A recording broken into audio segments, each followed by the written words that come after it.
Welcome in DK Education. Hello, good morning students. Myself here, DK sir from Saraswati Vidya Mandir, Lakshmi Nagar, Sitamarhi.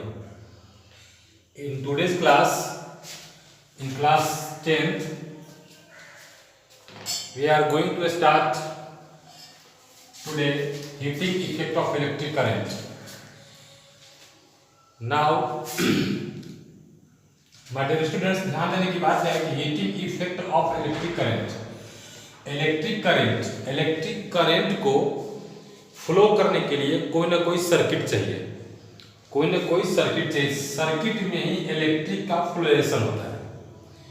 After that जब electric current किसी conductor में flow करेगा तो flow के दरमियान क्या होगा कि वह अपना कुछ ना कुछ इफेक्ट डालेगा, और जो इफेक्ट डालेगा जिसके कारण इलेक्ट्रिक इक्विपमेंट्स वर्क करना शुरू करेगा, काम करना शुरू करेगा, that is the heating effect of electric current.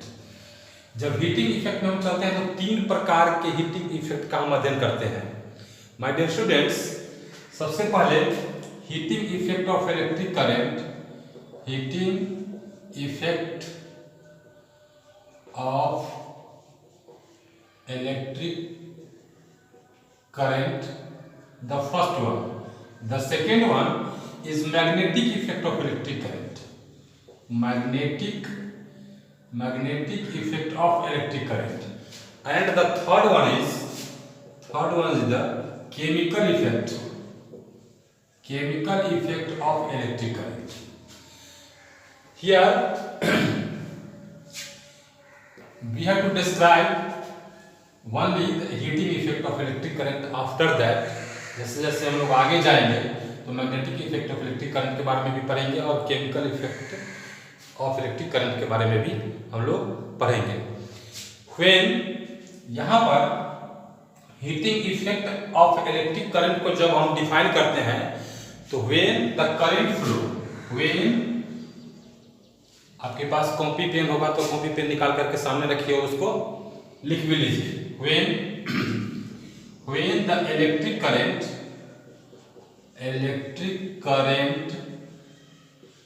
जब इलेक्ट्रिक करंट को किसी कंडक्टर से हम क्या कराते हैं, पाथ किसी कंडक्टर से फ्लो कराते हैं। when the electric current flows through an electric circuit, जब इलेक्ट्रिक सर्किट से इलेक्ट्रिक करंट जब फ्लो करता है तो फ्लो करने के दरमियान क्या होता है कि हीट एनर्जी प्रोड्यूस होता है। Electric current, electric circuit, then heat energy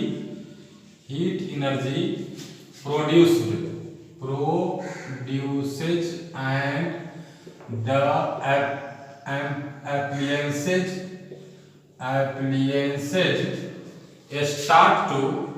start to work। ध्यान देने की बात है स्टूडेंट्स कि when the electric current flows through an electric circuit, then heat energy produces and the appliances start to work।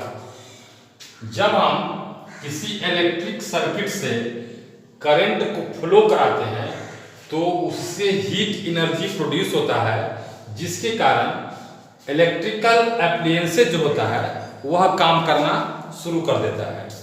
हम लोग जानते हैं एक भैया ने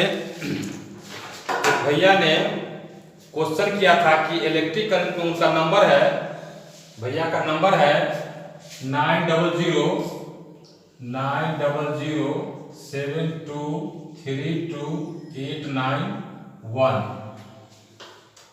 किसी भैया का नंबर है, उन्होंने यह क्वेश्चन किया था कि heating effect of electric current में हम करंट को फ्लो कैसे कराते हैं, सर्किट में ये फ्लो करता है तो क्या क्या होता है, कैसे कैसे होता है। तो इसके बारे में हम बता रहे हैं कि इलेक्ट्रिक करंट जब फ्लो करेगा, मान लेते हैं कि यहाँ पर एक हम मान लेते हैं यहाँ पर एक हम सर्किट ले लिए, सर्किट ले लिए। यहाँ पे एक कंडक्टर है, दिस इज द कंडक्टर, ये क्या है हमारा कंडक्टर हो गया, ये हमारा कंडक्टर हो गया। अब कंडक्टर यहाँ पॉजिटिव यहाँ निगेटिव, इससे करंट चलना शुरू हो गया, करंट चला। अब इसके अंदर क्या कर रहा है, चार्ज फ्लो कर रहा है, इसके अंदर ये फ्लो कर रहा है और फ्लो करके ये कंटिन्यूअसली ये क्रिया इसमें होती रहती है सर्किट में। और यह क्या हो जाता है कि इसमें यहाँ से बैटरी से यहाँ पर हीट आना शुरू होता है। अब ये हीट के कारण इस सर्किट में जब हीट यहाँ से चला, हीट एनर्जी चला, तो यहाँ पर इसके अंदर जो मॉलिक्यूल्स है वो एक मोशन में आ जाते हैं, मतलब फास्ट मोशन में। और फास्ट मोशन में आने के बाद वो क्या होते हैं, एक दूसरे से फ्रिक्शनाइज होते हैं। आफ्टर दैट वहाँ हीट एनर्जी उत्पन्न होता है, और जब हीट एनर्जी उत्पन्न होता है तो इसमें हम जितने एप्लायंसेस को जोड़ देंगे, मान लिए यहाँ पर हम एक ठो बल्ब लेकर के जोड़ देते हैं, यह हमारा एक बल्ब हो गया। बल्ब क्या हो गया कि हमारा ग्लोइंग करने लगा, तो हीट एनर्जी इसमें आया जो इसके फिलामेंट को हीट करता है, बॉल के फिलामेंट को हीट करता है यह हीट एनर्जी। आफ्टर दैट क्या होता है, हमारा बॉल ग्लो अप होना शुरू हो जाता है। इसके बाद हम देखते हैं कि घर में बहुत सारे इलेक्ट्रिकल इक्विपमेंट्स का प्रयोग करते हैं, जैसे कि मान लेते हैं रूम हीटर होता है, रूम हीटर हो गया, आयरन हो गया, इलेक्ट्रिक आयरन, इसके बाद में फ्रिज हो गया, इसके बाद में टीवी हो गया, अभी एलसीडी चला हुआ है एलसीडी हो गया, इसके बाद में टॉर्च हो गया, चार्जेबल टॉर्च जो आता है वो, ठीक है, इलेक्ट्रिक फैन हो गया, इलेक्ट्रिक फैन हो गया एंड सो ऑन। ये सब चीज जो है, ये सब चीज these are the example of heating effect of electric current। अगर हम हीट नहीं देंगे, हीट एनर्जी इसको नहीं देंगे तो इलेक्ट्रिकल एप्लायंसेस हमारा काम नहीं करेगा। तो इससे अब heating effect of electric current से अब हम कुछ चलते हैं मैथमेटिकल सॉल्यूशन की तरफ। तो मैथमेटिकल सॉल्यूशन की तरफ हम चलते हैं तो हमको दूसरा टॉपिक प्राप्त होता है। हमारा दूसरा टॉपिक है ओम्स लॉ के अनुसार। बच्चों इसको साफ कर दें माय स्टूडेंट्स। चलिए तो मैं इसको साफ कर देता हूँ, इरेज कर देता हूँ, फिर आफ्टर दैट इसको देखते हैं आगे इसके आगे क्या होता है। अगर आपने इसको नोट नहीं किया है तो नोट कर लीजिए, 1 मिनट का समय है, इसको आप नोट कर लीजिए। Note down, take out your notebook and a pen, write down it 1 minute के लिए।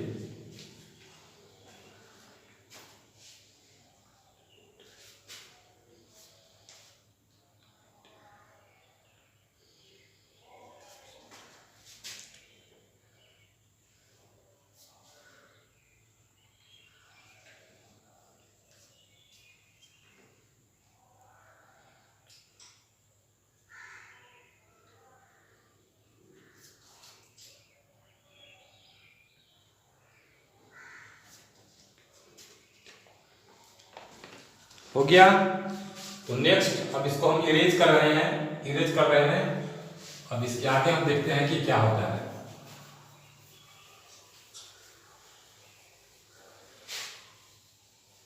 माय डियर स्टूडेंट्स, इसको बहुत ही अच्छे ढंग से आपको समझना है।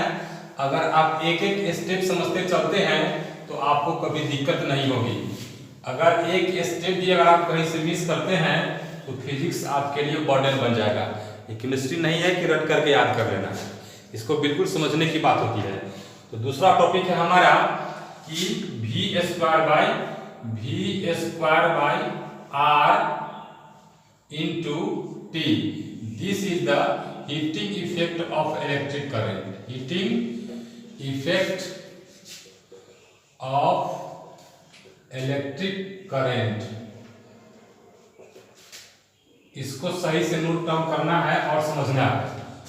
अब इसमें हमको क्या है कि देखना है, we know that charge is equal to, charge के बारे में अगर हम जाने तो चार्ज के बारे में जानते हैं तो करंट इनटू ये, this is equal to current into time. जब हम सर्किट सर्किट से करंट को फ्लो कराते हैं तो वहां क्या फ्लो होता है, हमारा चार्ज फ्लो होता है।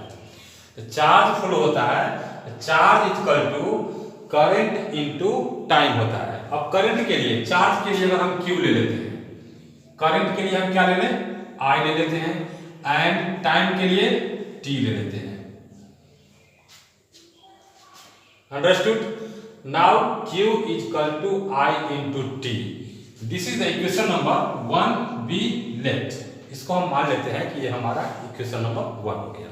After that we know that from the definition of the potential difference, according to the definition of potential difference में potential difference V equal to अगर हम लेते हैं तो V हमारा क्या होता है बच्चों, आप लोग बोलिए तो V बराबर yes I into R, V बराबर I इंटू आर, और V equal to potential difference को हम लेते हैं तो work done upon per unit charge.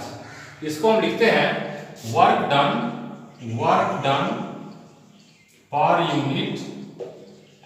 Unit charge according to the definition of potential difference.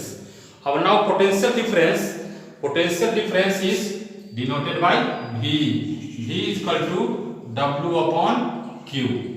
यहां तक तो क्लियर हो गया। अब Q बराबर IT हो गया, V बराबर W अपॉन Q हो गया। अब क्रॉस मल्टीप्लिकेशन से इससे अगर हम Q का वैल्यू निकाल देते हैं क्या होगा जरा बताइए। इसके नीचे कुछ नहीं है तो अपने मन से 1 कर देंगे। ओके, अब यहां पर क्या कर देंगे कि V is equal to W upon Q जो हमारा हो गया। अब W इज इक्वल टू हम क्या यहां पर लिखेंगे, W is equal to W into 1 ये हो गया हमारा G इंटू Q। इतना समझने में कोई दिक्कत नहीं। अब Q को यहां से हम रिप्लेस करते हैं। अब Q का वैल्यू यहां पर है, यहां पर लेकर हम डाल देते हैं। Q का वैल्यू यहां पर क्या हमारे पास I और T है। आफ्टर दैट इसको कर देंगे V into I into T। यहां तक समझने में किसी को कोई problem? V into I into T हो गया। अब V into I into T, after that V is equal to according to the Ohm's law, V is equal to IR. We know that V is equal to IR. Now at the place of V we put here IR. Then I into R into I into T. Then it will become IRIT. It means I into I square R और T। ये हो गया हमारा I square R T। अब यहां तक students W is equal to V into Q, इस पर वैल्यू पुट करते हम चले गए, वैल्यू पुट करके इसको सॉल्व करते चले गए। यहां तक हमारा आ गया I square R into T। Now I is equal to from here I is equal to